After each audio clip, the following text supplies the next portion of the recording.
What's up, YouTube? You checking out the Frequent Flyer, and this is my quick review of the UDI U846, and this is the little tiny hex here.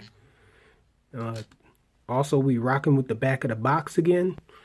This might become an ongoing thing because I found that the back of the box usually has more detailed information and looks better. The front of the box has a big hole in it. But on the box it says tiny headless flying quad. But definitely, obviously, this thing is a hex. It's a nano hex and it flies really nice. I really like the way it flies. It has a really fast yaw rate. Some nice features on it. One of the main features that I see that I like is the fact that this thing has telemetry to a certain extent. The battery level is I guess somehow relayed back to the transmitter. So the transmitter actually knows the battery level of the hex when you're flying it. And not only this transmitter, it also binds to the U846 transmitter, the free loop, and it also relays information back to that, and the transmitter's alarm when it reaches LVC warning, and so they just continually beep. And I think that that's really awesome, because not all the time can you see the lights or the LEDs on these things when they're flying, especially when I'm flying out in the park. You can't see the LEDs on these things, and when you're flying far away, so I like to sit there on the side and just fly the quads off in the distance a little, around in the grassy area over there. And a lot of times it'll just fall. Just about every time it'll fall because I can't see the LVC warning. Most of the times I'll bring the quad or whatever I'm flying, I'll bring it back to me and look at it, take a peek to see if I can see the LEDs, see if they're flashing or not. But this thing beeps, so that's really awesome. This is one really tiny transmitter here. I guess that's a downside, but this actually doesn't feel bad when you're flying it with this.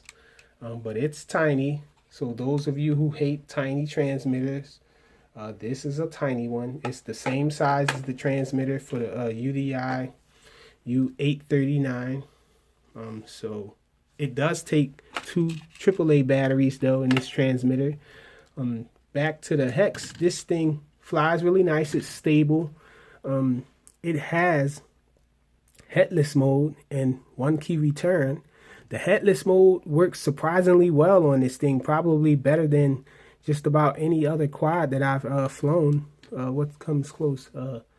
I guess the Skydreamer Plus has a nice headless, but it does tend to get off. But when it gets off, you can easily just hit the shoulder button because it's that right shoulder button and it doesn't beep or anything. You just hit that shoulder button to reset it again.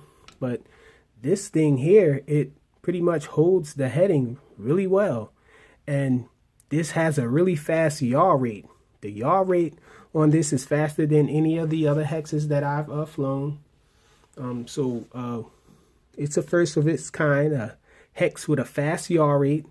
And so I sort of found myself enjoying doing that little trick that we do with the H8 Mini, putting it in headless mode and spinning the yaw crazily and just flying it back and forth while the yaw spins around. It looks pretty cool. This thing looks even cooler doing that because it has more lights on it and more props are spinning. It just looks awesome when you're doing that with it. It seems to control better. The H8 Mini seems to be a little choppy when you do that. I'm guessing because it's less fluidity, because it's only 4 motors and it's spinning around constantly. I'm guessing the rate changes on the props or the motors from it spinning around gets a little choppy because it's only 4. This is a little more smooth, I imagine, because it's 6 of them, taking their turn, gradually changing in rates as you're spinning it around and flying it back and forth or whatever.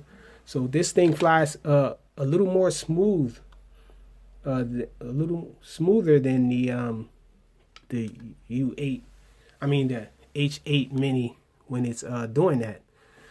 So it also flips pretty well. When I first saw this, I have to say that I talked to that's BSRC, and he actually put me on to this little hex, and I didn't like the way it looked because I thought it had a large belly, and I think that belly has a large battery in there. I think there's probably a 200 milliamp hour battery in there, but I'm not sure. I haven't taken it apart, but I'm just guessing. I was telling him that I didn't like it because of the large belly, and I was going to pass on it. But I'm really glad that I did take a chance with this. I was like, I'm just going to get it because it's a hex, and I was pleasantly surprised by how well it is, how well a flyer it is. It has an on and off switch here in the back. I don't know if the polarity is inverted. UDI likes to do that with their nanos, it seems. But I haven't tested it. It looks like it might be because the charger looks almost the same as the UDI 839. This thing flips well. I don't know if I said that already. And oh, another thing about this, one annoying thing that I found is that it's hard for me to keep up with these darn soft landing feet on the bottom. As you can see, I got mismatched ones because the blue ones, I lost one of them and I really couldn't find it. And I replaced it with these white ones, and you know, I had to kind of make it even or look better, look like they belong. And they're always falling off, and I'm constantly trying to keep up with them. But other than that, this thing has been a really awesome little hex.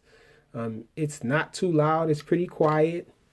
Man, it's just a really nice flying hex. It has 3 rates. The mid rates on this is actually faster, has a faster yaw than all of the other hexes that I've flown, that I have tested. The mid rate yaw on this is pretty nice as well. So pretty awesome little hex. Stay tuned for the full review, but this has been my quick review of the UDI U846.